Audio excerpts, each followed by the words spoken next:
Bonjour, bonjour. Donc, nous voici comme d'habitude au CEIPEF, Centre d'investigation de la pistache française, qui est situé sur la commune de Fort-Calquier. Voilà. Et donc, on vient voir après 5 ans et après un automne vraiment très humide, ils sont tombés 200 mm d'eau, voir un peu l'avancement de ce système agroforestier. Qu'est-ce que ça donne? Un système agroforestier composé d'arbres à pistache, lavande, et les moutons qui font bien sûr la tonte et la fumure, et en même temps les abeilles que vous entendez butiner sur nos lavandes. Voilà, voilà. Donc on est presque au système biologique. Disons que 3 quarts, 90% de nos produits sont d'origine animale. C'est surtout une fumure à base de moutons. Et voilà, et on n'utilise pas du tout de fongicides, les arbres ne sont pas traités. Et on vient voir donc cette première plantation de pistaches françaises qui est quand même assez spectaculaire, voilà, menée en agriculture biologique et ensuite en système, on va dire, très intensif. Voilà. Et donc on peut s'approcher, regarder un peu les arbres à pistaches. Voilà. Qu'est-ce qu'ils donnent? Et regardez là, un magnifique spécimen, voilà, qui est très chargé en pistache. Voilà, tout petit arbre, mais regardez, la pistache, ça n'a pas de gueule, mais mine de rien, il y a des pistaches et il y en a un paquet. Voilà, voilà, allez. Donc là, on est dans la phase de grossissement de l'amande et donc on va bientôt apporter un peu d'eau pour alimenter cet amandon. Et voilà, et donc on a toujours notre Mistral qui souffle, qui assèche, qui permet d'avoir un état sanitaire impeccable du pistachier. Donc je vous dis, ça fait 5 ans qu'ils n'ont pas reçu un seul fongicide. Voilà. Et vous voyez le résultat. Voilà. Alors les arbres, il est petit, mais je peux vous dire qu'il donne. Voilà. Et puis après, on peut se déplacer. Regardez nos lavandins, s'ils sont pas beaux. Vraiment très beaux aussi. Ils vont être bientôt ramassés, on va dire, dans une quinzaine de jours. Et regardez, l'entretien a été effectué par les moutons dans un premier passage et ensuite on passe un griffon pour essayer d'enlever le maximum pour pouvoir faire développer la lavande en fin de cycle. Voilà. Et donc voilà notre centre d'investigation qui donne ses fruits et qui permet d'avancer bien au niveau de la pistache. Et voilà les arbres et nos pistachiers. Et bien sûr, les pistaches. Alors, bien sûr, les racismes ne sont pas chargés. Il y en a, mais bon, c'est pas non plus l'Amérique. Mais il y a des pistaches quand même. C'est la preuve que comme quoi on peut y arriver en Haute-Provence à faire pousser des pistaches. Voilà. Donc avec les années, bien sûr, les arbres vont prendre beaucoup plus de vigueur et de structure. Et à ce moment-là, ils balanceront encore pour les racismes seront très fécondés. Et on ramassera, je pense, des quantités de pistaches assez spectaculaires. Voilà. Donc on se promène, on regarde un peu l'évolution des arbres, on voit bien les pousses végétatives de cette année. Allez, spectaculaire, et on voit les yeux des futures pistaches. Voilà. Ils sont là, on y arrive, vous voyez.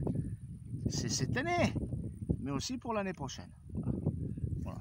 Je pense qu'il va y avoir encore une ou deux pousses qui vont se faire progressivement en apportant de l'eau. Et voilà. Donc les arbres ont été débroussaillés autour. Et on ne chôme pas. Il y en avait vraiment besoin. Un bon spécimen mâle qui commence aussi à prendre de l'envergure. Et voilà, progressivement. La pistache française, une réalité. Vous voyez, comme quoi. Tout à petit, l'oiseau fait son nid et le travail paye. Voilà. Hop. Voilà, les pistaches. Alors on a eu, il y a eu aussi un peu de perte à cause des sommes de température froid-chaud qui ont un peu explosé certains pistaches, mais bon, c'est comme ça, c'est le début, et on ne peut pas trop demander non plus, voilà. Mais il y en a, dans l'ensemble il y en a, voilà, progressivement. Et bien sûr le travail de nos abeilles qui butinent les lavandins à plein pour nous produire un miel de très haute qualité. Voilà, et puis progressivement, alors il y a un peu de Mistral, certains arbres qu'ils ont reçu un petit choc. Là, c'est un mâle. Le mâle aussi, lui, il commence à sortir ses bourgeons floraux pour l'année prochaine. Et puis, regardez, très beau spécimen aussi. Oh, chargé. Très chargé en pistache aussi. On n'est pas en Espagne, on est à Forcalquier. Donc, vous voyez, il faut y croire. Il faut y croire. Voilà. Regardez, ça, c'est le deuxième jet. C'est la deuxième phase de pollinisation. Voilà. Regardez, des grosses pistaches. Des gros amandons. Voilà. Celui-là, il est pas beau celui-là. Hein? Voilà, comme quoi. Donc venez nous voir. Hein? On a fini la campagne de vente des arbres et en même temps on a déjà entamé les commandes pour l'année prochaine. Donc les futurs pistachoculteurs viennent nous voir et voilà, ils sont contents de nos réussites. Voilà. Faites attention toujours de ne pas acheter des variétés et puis surtout des pistachés à œil dormant. Pourquoi? Apparemment il y a eu beaucoup de problèmes dans le Luberon pour certaines personnes qui ont vendu des pistachés à œil dormant et ça a été une vraie catastrophe. Voilà. Donc voilà, hein. Voilà qu'on en arrive à la 5e année entamée et progressivement la pistache s'installe. Regardez, là il y a encore une pousse qui va démarrer en trompe là, hein, qui se prépare là. L'arbre était un peu moins développé au niveau des branches, mais l'année prochaine il va prendre toute son ouverture.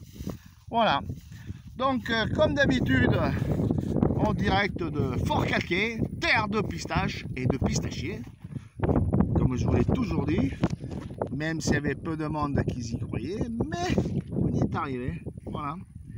Donc c'est un combat, mais voilà, hein, progressivement. En plus maintenant les arbres ils sont partis, donc ils commencent à avoir vraiment une envergure et à partir en trompe. Hein. Voilà, on voit vraiment beau. Il y a quelques maladies, hein. Les 200 mm sont tombés. Hein. Voilà. Un peu de Septosporus pistacea, alternaria. Voilà, les maladies du pistachier. Voilà. Mais sinon, dans l'ensemble, très sain. Voilà. Voilà, hein, on a tour d'horizon. Rapide, avec les lavandas en fleurs. C'est magnifique. Voilà. Alors, vous voyez, là, il y a eu quelques problèmes. Les moutons qui arrivent encore à nous raboter un peu en hauteur de temps en temps. Hein, et puis ben, ça part un peu en vrille. Voilà. En vous remerciant, en direct de Forcalquier, terre de pistache, Nicola Brunetti, Lou le pistachier. Merci et à bientôt au 06 32 90 01 97. Ciao et à bientôt.